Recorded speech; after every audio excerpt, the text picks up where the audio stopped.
जीत गया यार, पाकिस्तान जीत गया। दुख तो बहुत हो रहा है। खैर कोई ना, आप भी तो हमारे नेशन भाई हो यार। इंडिया में से ही तो अलग हुआ है, पाकिस्तान कौन सा अलग है यार। ठीक है, गोरे जीत जाते उससे बेटर है पाकिस्तान भाई जीत गए। चलो कोई ना, दुख तो है यार, पर कोई ना, हम लोग बराबरी में आ गए हैं। एक इंडिया जीती, एक पाकिस्तान जीती, अब हम लोग बराबरी पे हैं। Hey guys, welcome back to our channel. तो कैसे हैं आप लोग?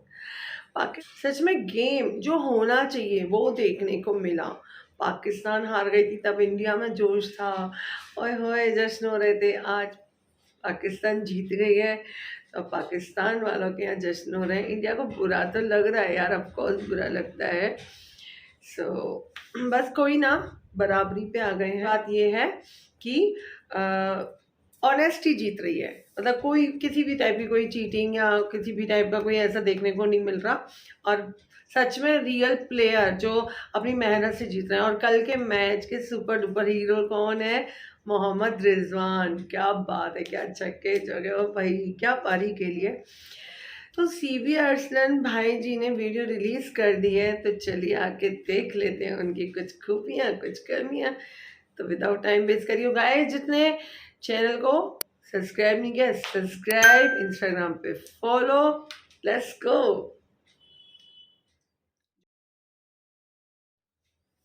जीत गए भाई, जीत गए। अब आया ना मजा, जब मैच होता है इतना क्लोज और ऊपर से आप जीत भी जाएं तब होता है डबल किस्म का मजा। और बिल्कुल उसी तरह की जीत हमने खाई है जिस तरह की हमने हार खाई थी पिछले हफ्ते संडे को। लास्ट ओवर के ऊपर गेम चली गई थी, उसके बाद फिर जो है कभी इधर जा रही है कभी उधर जा रही है, लेकिन बीच में अगर कहीं ना कहीं कोई फर्क आया तो वो आया सिर्फ और सिर्फ स्वैग का, जो कि मेरे पांडु का था, जो कि कहता भाई है ना, भाई है वो कर लेगा, भाई है वो कर लेगा। हमारे बॉयज ने उस तरह नहीं किया था। हालांकि मैं स्क्रीन के पीछे बैठ के कह रहा था कि भाई है यार, हो जाएगा हो जाएगा, लेकिन मेरा स्वैग जो है वो सब तक ट्रांसफर नहीं हो सकता। सर मेरे पांडु का स्वैग होता है। उसी से याद है कि मेरे पांडु को इतनी मार पड़ गई यार इस मैच के, सारा का सारा स्वैग मेरे दोस्त का निकल गया। तो जीरो के ऊपर आउट हो गया, ऊपर से पहले ओवर के अंदर ही आपने कोई 14 रन खा लिए मेरे दोस्त ने। खैर पाकिस्तानी टीम को क्रेडिट देना पड़ेगा कि आप जीत रहे हो कि हार रहे हो, जिस मर्जी सिचुएशन में हो, जिस मर्जी टीम के खिलाफ हो, ऐसा हो ही नहीं सकता कि एंड में आते आते तक आपका जो ऑडियंस है ना उनका बीपी लो ना हो गया। और बेचारे जो है पड़े में मुंह से झाग निकल रही, किसी को मिर्गी का दौरा पड़ा हुआ है, कोई मासूम उधर चीखें मार रहा है, कोई अपने बाल खींच रहा है, इसकी बुरी हालत हुई भी थी। एंड में मैच फंसाना हमने होता ही है। पूरा मैच हो चुका है और मुझे जेन्युइनली अगर किसी बंदे की फिक्र है ना तो वो इस मासूम अर्शदीप की है यार। इसके साथ क्या हो रहा होगा। ये जो इंडियंस है, मैं को 2001 की एक वीडियो उठा के जो अभी तक उसके ऊपर जोक्स मार रहे होते हैं कि पाकिस्तान में टीवी टूट जाएंगे, पाकिस्तान में टीवी टूट जाएंगे। यार हमारे घर के अंदर 4 से 5 टीवी पड़े होते हैं, हम तो ऐसे ही तोड़ रहे होते हैं। पैसे की कोई कमी नहीं है यहाँ पे। वैसे भी यहाँ के लोग जो है वो मीडिया पे आने के लिए इतने ज्यादा उतावले और इतने ज्यादा ओछे हो जाते हैं कि वो टीवी क्या है, वो तो बीवी को भी तोड़ना शुरू हो जाएंगे। जब भी कोई न्यूज चैनल वाला आता है ना तो उसके सामने स्टाइल मारने के लिए तोड़ना शुरू हो जाते हैं, मजाक बनाने के लिए भी तोड़ रहे होते हैं। तो वो इस किस्म के चक्कर हो रहे होते हैं और कोई इतना सीरियस नहीं है। लेकिन उसी जोक को पेल पेल के जो है ना बहुत ही ज्यादा घिसा दिया आप लोगों ने। मुझे जो असल में टेंशन हो रही है वो इस चीज की हो रही है कि असल जज्बाती तो इनके फैंस हैं। इन्होंने जो इस मासूम के साथ अभी करना है ना, मैं अभी से ही गैस करके बता सकता हूं कि इसके घर के ऊपर ही पथराव हो जाना और पता नहीं क्या कुछ हो जाना, इसके पुतले भी जला दोगे तुम लोग। एक कैच मासूम ने छोड़ दिया हमारा। इधर फखर देखो यार कैसे ढीठ बन के जो है वो बड़ी स्क्रीन के ऊपर अपने देख रहा था, मिस फील्डिंग वगैरह ये वो तो कैचेस छोड़ के ऊपर नहीं उछाल के छक्के भी दे रहा था कि पीछे जाओ छक्का भी हो जाए। बाद में कहता क्या हो गया, बस हो गया ना, बस हो गया। स्क्रीन के ऊपर मुंह करके कह रहा था हमारा दोस्त इस तरह होते हमारे ढीठ, हम माफ भी कर देंगे उसको। खैर इंटरनेट के ऊपर एक वीडियो भी सर्कुलेट कर रही है जिसके अंदर ये दिखाया जा रहा है कि जो ड्रेसिंग रूम है उसके अंदर जो ये अर्शदीप के साथ मासूम के साथ जो हरकतें हो रही हैं वो उसकी वीडियो लीक हो चुकी है। ये देख लें आप लोग क्या हो रहा है उसके साथ।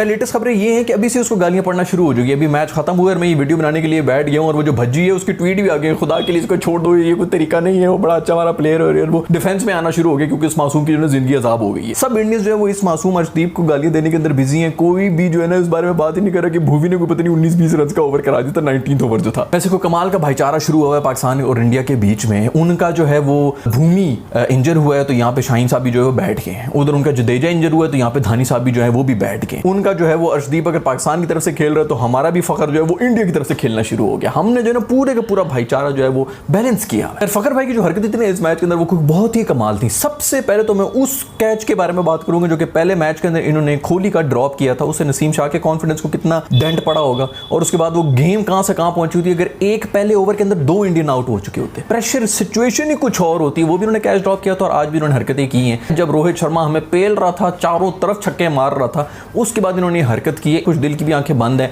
और ये भाई जो है उसके गले के अंदर हाथ डाल के जो बॉल निकालने की कोशिश करें। कॉल भी इन्हीं की थी कि मैं पकड़ने लगा और एंड में हरकत इन्होंने क्या की, उस मासूम ने तो बस यूं हाथ किए हुए थे, ना बैट्समैन को पता चल रहा है कि क्या हो रहा है, ना फील्डर को पता चल रहा है कि क्या हो रहा है, बस बॉल खुद ही जो है वो उसके हाथों के अंदर चिमट गई। उसने कहा मैंने कहीं नहीं जाना, तो तीसरा कैच हो गया, वरना इन्होंने कोई कसर नहीं छोड़ी थी कि वो कैच भी ड्रॉप हो जाए। मतलब शादी जो है वो फख्र की हो रही है और औलाद जो है वो खुश दिल की गोद में गिर रही है बॉल की सूरत में। लेकिन एंड में जो वो रूफी मासूम है उसने अपना जो ना फेफड़े मासूम के बाहर निकले हुए थे, कोहली जो है फुल फॉर्म के अंदर खड़ा हुआ, उसके बाद लाइसेंस है कि उसने 36 रन का ओवर निकालना है इस वक्त और उसको डॉट बॉलें करा रहा है, ऊपर से उसको आउट भी कर दिया है। उसके बाद जो तूने हरकत की है भाई, 2 बॉलों के ऊपर 2 चौके दे दिए, दोनों मिस फील्डिंग की दी, एक तो कैचेबल के थे, वो 1 रन 2 रन का ओवर था, 2 आउट भी थे उस मासूम के। वो उस कॉन्फिडेंस के साथ ही नेक्स्ट मैच में भी जाता तो क्या ज़बरदस्त एक सूरत हाल बन जाती, उसका कॉन्फिडेंस भी तूने मार दिया, ऊपर से 8 रन तूने पड़वा दिया यार, हद ही हो गई बेशर्मी की। और ये जो है ना इसी तरह ये जो पैनिक स्टेट ऑफ माइंड है ना, इसी के साथ हम इसको साथ ले लेके चल रहा हूँ, ये आगे भी जा रहा है। फिर मैंने कहा चलो बैटिंग के अंदर आगे कुछ 200 की स्ट्राइक रेट के ऊपर हम सबके मुंह के ऊपर जूता मार देगा। उसने 200 की तो नहीं मारी,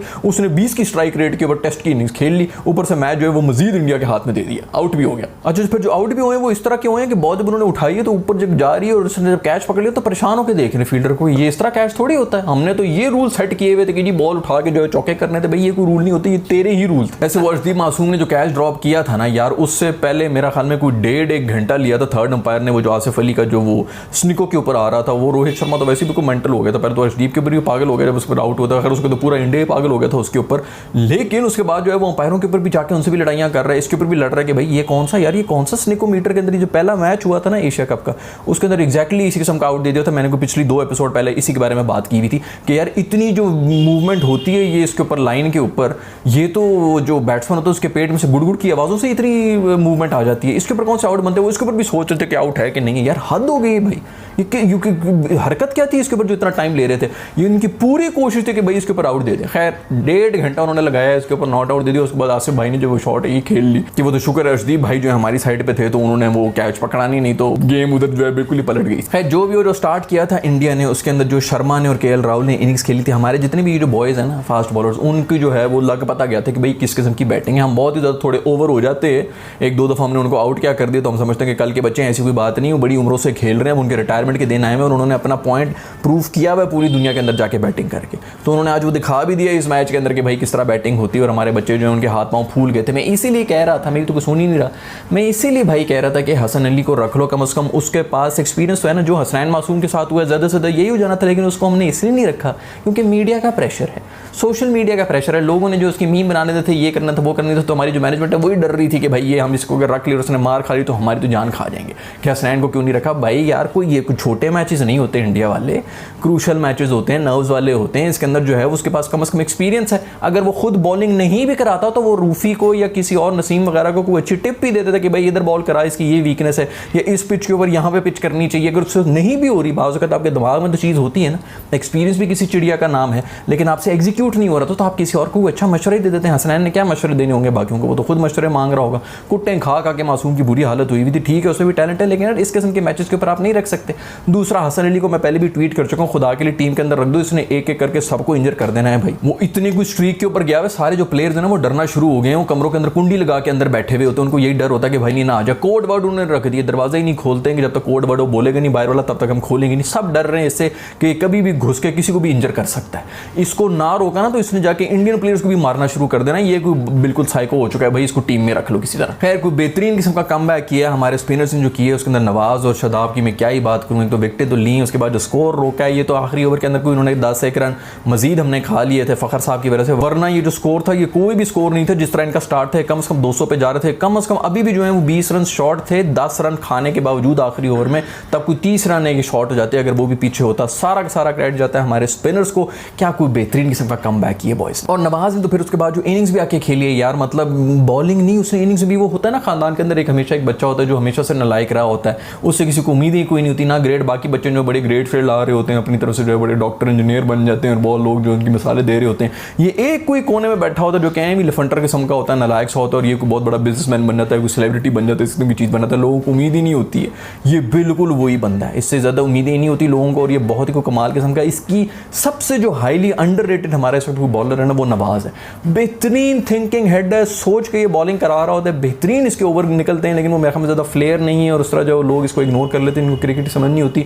सबसे बेहतरीन इस वक्त बॉलर जो है ना हमारे पास नवाज ही है। ऊपर से बैटिंग है, बहुत सॉलिड किस्म की बैटिंग कर लेता है। आज इसको ऊपर भेजा इसने आके पूरी तरह से उसको जो है वो एग्जीक्यूट भी कर दिया। वो मूव जो है ना, इस किस्म की मूव्स की भी तारीफ करनी चाहिए कि इसको ऊपर भेजा है तो ये किसी का डिसीजन है, इसके अंदर मैनेजमेंट ने किया है, कप्तान ने किया, जिसने भी किया उनकी तारीफ करना भी बहुत ही ज़रूरी है जिन्होंने ये मूव करके इसको ऊपर भेजा। वो मैंने ट्वीट भी की थी कि बाबर की फॉर्म जो है ना वो कोहली ने नहीं चोरी की, नवाज ने चोरी कर ली भाई। भाई वाह। फिर इंडियन मासूम जो है वो पूरा का पूरा प्लान बना के आया था कि बाबर को किस तरह काउंटर करना है, बाबर को किस तरह आउट कर देना है, और उन्होंने बाबर को आउट कर भी दिया। लेकिन वो भूल गए कि हमारे पास T20 के नंबर 2 रैंक्ड बैट्समैन भी है जो कि है रिजवान। खैर बेहतरीन किस्म की बल्लेबाजी की है यार, मजा आ गया। इसने जो है वो बहुत ही कॉन्फिडेंस के साथ और बहुत ही अच्छी इनिंग्स खेली है। आई डोंट नो बाबर के साथ साथ इसके ऊपर भी लोग बातें करते हैं, लेकिन अल्लाह ही खैर करे। हमारी कौम जो है ना, मैंने पहले ही बताया था कि ये कोई चरस भी अच्छी क्वालिटी की नहीं पी रहे, कोई जंगली उगी हुई घास की जो है ना चरस बना के पीते हैं, तभी उनके दिमाग के ऊपर चढ़ गया, या फिर चूना जो है या फिर जो चौक होता है ना जैसे ब्लैक बोर्ड पे लिख रहे होते हैं उसकी लकीरें खींच के वो नाक से सुड़क रहे हैं। दिमाग हमारी पूरी कौम का ख़राब हो चुका है जो इन लोगों के ऊपर बातें कर रहे होते हैं। रैंकिंग के अंदर आप टॉप 2 के अंदर पकौड़े बेच के नहीं आ सकते हैं भाई, कुछ ना कुछ आपने किया हुआ होता है तभी आप रैंकिंग के अंदर आते हैं। तो आप चुप करके बैठ जाएं, कम से कम जो रैंकिंग में टॉप 2-3 के अंदर आए हैं, जो मुल्क को रिप्रेजेंट कर रहे हैं पूरी दुनिया के अंदर, इनकी वजह से इज्जत हो रही है हमारी। बाकी कोई नहीं। जो टीम जो है वो इसी तरह जीती थी, 50-60% की हमारी विन परसेंटेज रही है पिछले को 15-20 बल्कि 30-40 सालों से। ये इस किस्म के लेजेंड्स आते हैं जिनकी वजह से आपकी इज्जत बनती है टीम की। खैर अभी मैं कह रहा हूँ, मैं पहले भी 1-2 वीडियो के अंदर कह चुका हूँ कि खुदा के लिए इसको अब रेस्ट दे देना भाई। आप लोग इसको पीछे 2-3 साल से रगड़ रहे हैं क्योंकि उसने तो कहना कि हाँ जी मैं बिल्कुल फिट हूँ और मैं खेलूंगा, और फिट होगा भी, लेकिन खुदा के लिए थोड़ी सी अकल यूज़ करें। सरफराज को डाल दिया, किसी और कीपर को डालें, कुछ भी करें। अभी इंग्लैंड की सीरीज़ आ रही है, इसको मत खिलाएं भाई। बड़े टूर्नामेंट के लिए इसको बचा के रखें। ऐसे प्लेयर्स रोज़ाना नहीं आते, नर्व्स इसके स्ट्रॉन्ग हैं। इस किस्म के मैचेस के अंदर इस किस्म की इनिंग्स ऐसे ही प्लेयर्स खेल सकते हैं। खैर ये होती है पाकिस्तान और इंडिया की क्रिकेट, जिसके बारे में हम हर वक्त रोते रहते हैं कि यार जीतना हारना और बात होती है, फाइटिंग क्रिकेट होनी चाहिए, कोई राइवलरी का मज़ा तो है ना। इंडियंस बेशक हारे हैं, लेकिन वो भी कहेंगे कि बाकी आखिरी ओवर तक मैच फंसा हुआ था और हमें मज़ा आया। पिछला मैच भी इसी तरह था कि आखिरी ओवर तक गया हुआ था, हमें भी मज़ा आ रहा था। लो स्कोरिंग था, हमने कम स्कोर किया था, इसमें तो स्कोर भी बड़ा ज़बरदस्त हुआ था, और हमारी जो है बैटिंग वैसे भी हम सबको पता है कि किस किस्म की है।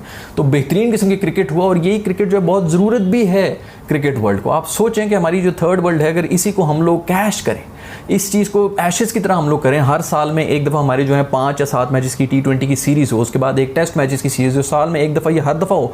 ओडीआई को रहने दे बेशक, यही सिर्फ कर लें और अपनी लीग्स ही खेलते रहें, तो इतने पैसे इस रीजन में जनरेट होना शुरू हो जाएंगे कि और कहीं कुछ करने की ज़रूरत ही नहीं पड़ेगी, इतनी बड़ी इंडस्ट्री खड़ी हो सकती। गोरे वहाँ पर जो है ना, जो NFL और पता नहीं NBA वगैरह को स्पॉन्सर कर रहे होते हैं, वो भी इधर घुस के एप्पल और इस किस्म के ब्रांड्स आ रहे होंगे जो कि हमारी टीम्स को स्पॉन्सर कर रहे होंगे कि यार ये इतना बड़ा मेला लगा हुआ है, इसके अंदर किसी तरह पैसे लगाओ। और ऐसा भी नहीं है कि हमको एक दूसरे को चाटने, भाई जो एक दूसरे के साथ खोते की तरह लड़ रहे हो ना, कुत्तों की तरह लड़ रहे होते हो, वही लड़ो, लेकिन ग्राउंड के अंदर लड़ो। इसको कैश करो, इसी हेटरेट को, इसी लड़ाई को, इसी को कैश कर लो, धंधा ही कर लो भाई। हम कौन सा कह रहे हैं कि चूमना शुरू हो जाओ और एक दूसरे के साथ जो है वो दोस्तियां करके बैठ जाओ। जो राइवलरी बनाई हुई है जो इतने अरसे से, जिसकी वजह से दोनों मुल्कों की हुकूमतें जो हैं वो कायम हैं अपनी अपनी जगहों के ऊपर, उनसे बहुत खतरा है हमें वो कि हम पर अटैक ना कर लें। जैसे ही उनके ऊपर अपनी बात आने लगती है तो वो फौरन तोपे जो है उधर मोड़ लेती हैं आवाम के, कि वो देखो जी इंडिया ने ये कर लिया, वो देखो जी पाकिस्तान ने ये कर लिया, और हम आपस में कुत्ते की तरह लड़ते रहते हैं। वही हरकतें रखें, उसी तरह की लड़ाइयाँ रखें, ग्राउंड के अंदर रखें, प्रोफेशनल और ब्रांड्स को भी बीच में लें, ताकि कम से कम इसी लड़ाई से जैसे हम लड़ के उनका फ़ायदा कर रहे हैं इतने अरसे से, जो उनकी पूरी मार्केट है वेपन्स की और ये सब चीज़ें, टैंक वैंक जो है वो किसी को तो उन्होंने बेचने हैं ना, हमें ही बेचेंगे ना थर्ड वर्ल्ड कंट्रीज़ को, और किन को वो खरीदेंगे। कितने आपके ख्याल में इस वक्त कस्टमर्स हैं आपके? इतना बड़ा क्लाइंट है उनका, वो क्यों चाहेंगे कि इनमें अमन हो जाए, इनमें पीस हो जाए, और ये लोग जो है हमारी खरीदारी ना करें? तो यार ये रहेगा, इसी राइवलरी को उन्हीं के ऊपर उल्टा पैंतरा खेलो। क्रिकेट ले आओ, बाकी स्पोर्ट्स भी ले आओ, इस किस्म की राइवलरी करो, ताकि कम से कम उसी चीज़ उन्होंने बनाई हुई है उसकी वजह से हमको रेवेन्यू क्रिएट करना शुरू हो जाए और दोनों मुल्कों का बहुत फायदा होगा। अच्छा, लोग अब कुछ ये भी सोच रहे हैं कि यार ये पहले भी तो हुआ करता था, तो उस वक्त हमारे मुल्कों के हालात क्यों नहीं बदल गए? तब भी तो पाकिस्तान और इंडिया की इतनी राइवलरी होती थी, क्रिकेट होती थी। तो भाई उस वक्त जो है ना वो दूरदर्शन और PTV हुआ करता था, एक एक चैनल था। अब जमाना बदल चुका है, अब आ चुका है सोशल मीडिया, अब आ चुके हैं आपके प्राइवेट तकरीबन 300-300 चैनल्स होते हैं। अब आपको कोई आइडिया नहीं कि कितनी बड़ी हाइप बन सकती है इन सब चीज़ों की। खैर मेरी कौन सुनता है भाई, आपस में लड़ते रहो, जो कर रहे हो उसी तरह करते रहो, उसी तरह ख्वार होते जाएंगे, हम गोरों के नीचे ही लगे रहेंगे इसी तरह ही। बट जो भी हो, ये जो टाइम कट ऑफ होता है स्लो ओवर रेट की वजह से, यार ये क्या बला है? मेरे ख्याल में तो ये बिल्कुल भी नहीं चाहिए। मेरे ख्याल में इंडिया की पेनल्टी लगी है इस मैच के अंदर, लेकिन ये होना नहीं चाहिए यार। एक बॉलर जो है उसने 6 डॉट्स अगर करा दिए हैं तो वो तो जल्दी ओवर खत्म हो गया। ये स्पिनर जो है वो जल्दी ओवर खत्म हो गया। एक फास्ट बॉलर है जिसको 6 के 6 छक्के पड़ रहे हैं, रोहित शर्मा वगैरह जो इतने लंबे लंबे छक्के मार रहे हैं, 1.5 मिनट तो लगता है बॉल को लाने में लगने में लग रहा है। ऊपर से हमारे प्लेयर जो है उनको क्रैम्प पड़े हुए, जमीन के ऊपर लेटे रो रहे हैं, और इधर जो है वो टाइमर जो है वो नोट कर रहे होते हैं कि भाई ये किस किस का बकवास रूल है। T20 वैसे भी छोटा है, जो जिन चीज़ों को छोटे करने की ज़रूरत है उधर कर नहीं रहे हो, और जो वैसी छोटा फॉर्मेट है जिसके ऊपर हम सब खुश हैं उसको मजीद छोटा करने के लिए अजीब अजीब किस्म की हरकतें कर रहे हैं। खैर कोहली सर जो है उसके बारे में सब रो रहे थे, उनकी फॉर्म वापस आ चुकी है, बहुत बहुत मुबारक हो आपको। उसके अंदर ही फ़खर साहब को ही हमें वो करना चाहिए, जब वो पहले मैच के अंदर ही आके उन्होंने जो वो इतनी बाहर से जाती हुई बॉल को किया था, टच किया था और कैच जा रहा था, उन्होंने छोड़ दिया था। तो बड़ी मेहरबानी हो फ़खर भाई, आपने जो है वो गिफ्ट कर दिया है। वही मैं जो हम उस वक्त से कह रहे थे, पता नहीं कितनी वीडियो से हम कह रहे थे कि इसकी जो फॉर्म आनी है ना वो एशिया कप में ही आनी है, पाकिस्तान के खिलाफ ही आनी, वो तभी आ गई थी, उससे आई, उसके बाद हांगकॉन्ग के खिलाफ उन्होंने कर लिया और इस बार इनिंग्स खेली, बट दैट्स इट। इससे बेहतर वो कभी भी नहीं खेल रहा था जब अपने प्राइम के ऊपर भी था। अभी इसको ओडीआई में छोड़ दो तो ये सेंचुरी भी मार देगा, अभी तो उसके बाद बॉलें नहीं थी इसलिए उसने इसकी इनिंग खेली। उसकी फॉर्म वापस आ चुकी है और ये फॉर्म वापस आई भी इसीलिए जब उसने बाबर के साथ जो है ना वो जरसूमा एक्सचेंज किया था, जो इन्होंने हाथ हाथ मल लिए थे आपस में। बाबर को भी चाहिए कि अब वो जो जरसूमा है ना वो किसी और को दे दे, उसको चाहिए कि वो फ़खर को दे दे। वैसे फ़खर की तो वैसी कोई फॉर्म नहीं, तो पता नहीं उसको क्या हो, उस पर कैंसिल हो जाएगा, कुछ ना कुछ तो चक्कर हो जाएगा। बाबर भाई के ऊपर जो है शॉट्स तो फिर भी एक दो ठीक ही चल रही थी, लेकिन बहुत ही कुछ सॉफ्ट किस्म के डिसमिसल्स हैं। ये बहुत ही अलार्मिंग चीज़ है, लेकिन कम से कम इसे एक चीज़ तो नजर आ गई कि चलें ठीक है, अगर आप आउट हो भी जाए तो पीछे कोई बंदे हैं जो कि मैच को संभाल सकते हैं। क्योंकि अभी तो मुझे ये लग रहा था ये इसी प्रेशर में खेल रहा होता है कि मैं आउट हो गया तो पीछे कोई भी नहीं है। चलो भाई इस किस्म की इनिंग्स होनी चाहिए ताकि उसको ये पता चल जाए कि पीछे भी लोग हैं जो कि इनिंग्स खेल सकते हैं और जीत भी सकते हैं मैचेस। सबसे बड़ी बात तो ये कि शर्मा जी जो है वो इस दफा के मैच के अंदर टॉस हार गए थे, इसी वजह से हमें को फायदा मिल गया था, क्योंकि हमने पहले बैटिंग करके तो फिर कंफ्यूज रहा था कि इनको हमने कितने का टारगेट देना है। उसी पैनिक बटन के अंदर जो है हम सब आउट होना शुरू हो रहे थे कि ज्यादा हो रहे हैं या कम तो नहीं हो गए कहीं ज्यादा।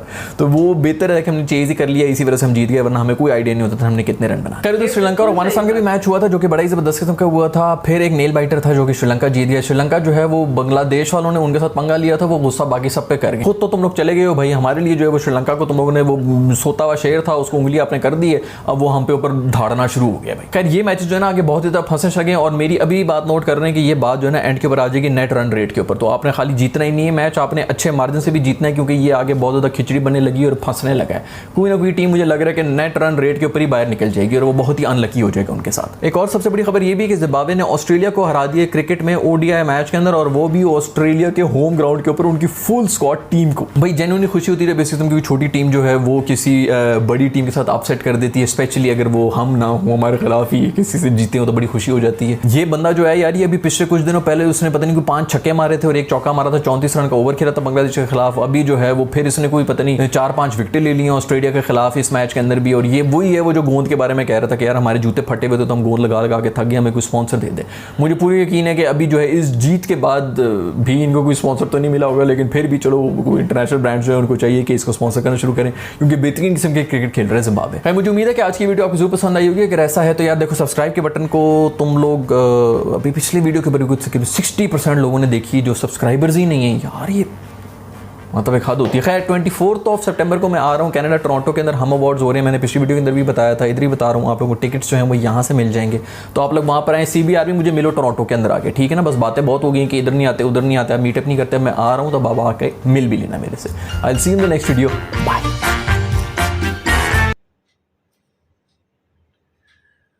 तो गाइस ये बात तो सच है कि पाकिस्तान जीत चुका है और अब हम लोग आ चुके हैं बराबरी के टक्कर पे में। जी हाँ, एक इंडिया जीत गया, एक पाकिस्तान जीत गया, अब मैच यहाँ से कांटे का होने जा रहा है। तो ये थी वीडियो तो पूरी आपने देख ही ली है, मेरे बोलने के लिए तो कुछ बच ही नहीं रहा। खूबियाँ खामियाँ सब आप देख चुके हैं और आप लोगों ने मैच भी देखा है। तो हमारा रिएक्शन कैसा लगा प्लीज़ कमेंट सेक्शन में बताइएगा। और जिसने भी चैनल को सब्सक्राइब नहीं किया है, ये बात इन्होंने बोली थी, बिल्कुल सही बोली थी यार, व्यूज़ आते हैं लेकिन सब्सक्राइब नहीं बढ़ रहे हैं। सब्सक्राइब करो यार, वीडियो को वायरल करना, शेयर करना, ये सब आपका काम है, हम मेहनत करते हैं उसको आगे आप लोग लेके जाओ। तो गाइस मिलेंगे नेक्स्ट वीडियो में ऐसी ही इंटरेस्टिंग स्टोरी के साथ में। और क्रिकेट लवरों के लिए अभी क्रिकेट का माहौल भी चल रहा है, अभी तो सीरीज़ बहुत बाकी हैं, ऑस्ट्रेलिया और साउथ अफ्रीका भी सीरीज़ खेलेगी तो उसमें भी मज़ा आएगा। तो जो क्रिकेट लवर हैं उनके लिए ये वीडियो थी। गाइस मिलेंगे नेक्स्ट वीडियो में, तब तक के लिए बाय बाय, टेक केयर।